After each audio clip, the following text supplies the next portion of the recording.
Welcome to part 3 of our 4-part series on equipment you might put in your pin kit. Your pin kit can be called your safety kit, your wrap kit, I don't care what you call it, but stuff you carry with you to make 3-to-1s. And that would be pulleys and prusiks and carabiners of rope. But what really affect your efficiency are your pulleys and your rope. And I've always felt like rope makes a massive difference here, because if you're pulling and it stretches, the energy is going into the stretch of the rope, not into the thing you're trying to pull. So we tested a bunch of different ropes here. We kept everything the same. Same length of rope every time, same setup.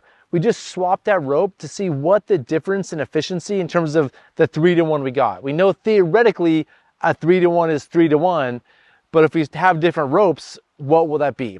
And so the one I think is the best, I think tested the best, that did test the best, is this one here. This is a 3/8 inch super static 2 by Sterling.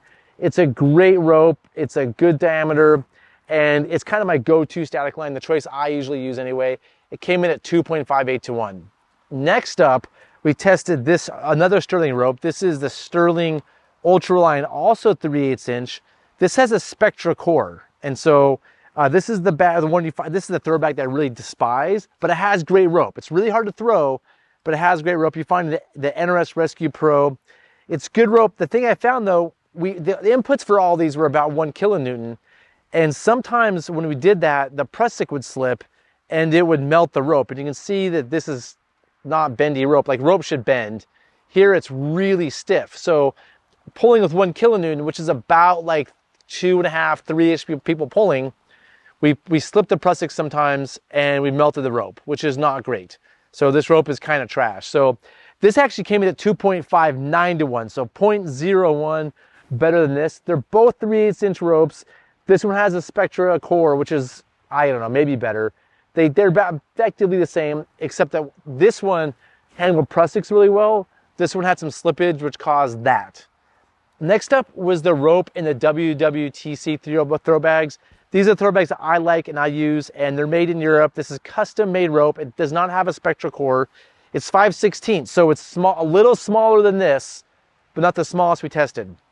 So a little smaller diameter, custom rope, and it came at 2.56-to-1. So this bigger rope was 2.58 and 2.59-to-1.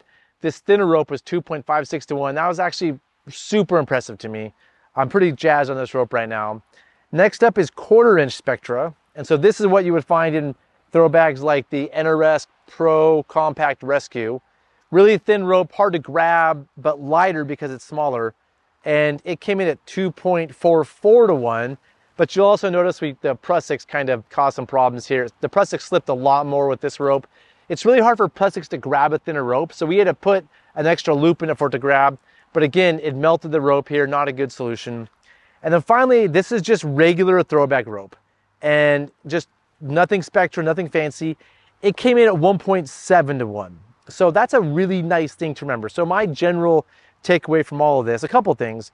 One, the Spectra ropes, whatever sheath they're using, the prusiks slip and they like to melt the sheath. So, and maybe they might do more, they might be damaging them. So these Spectra ropes, your prusiks can be damaging them. That was an interesting fact. I would say regular throw bag rope in a Z-rig is really stupid because it's 1.7-to-1. You throw in some crappy pulleys, you're looking like 1.5-to-1. It's basically pointless. And my big thing I found was I really liked working with this rope. Just working with this like 3/8 inch static line. I also have some 7/16 inch static line I really like. But it was just nice on the hands, easy grab on the prusiks.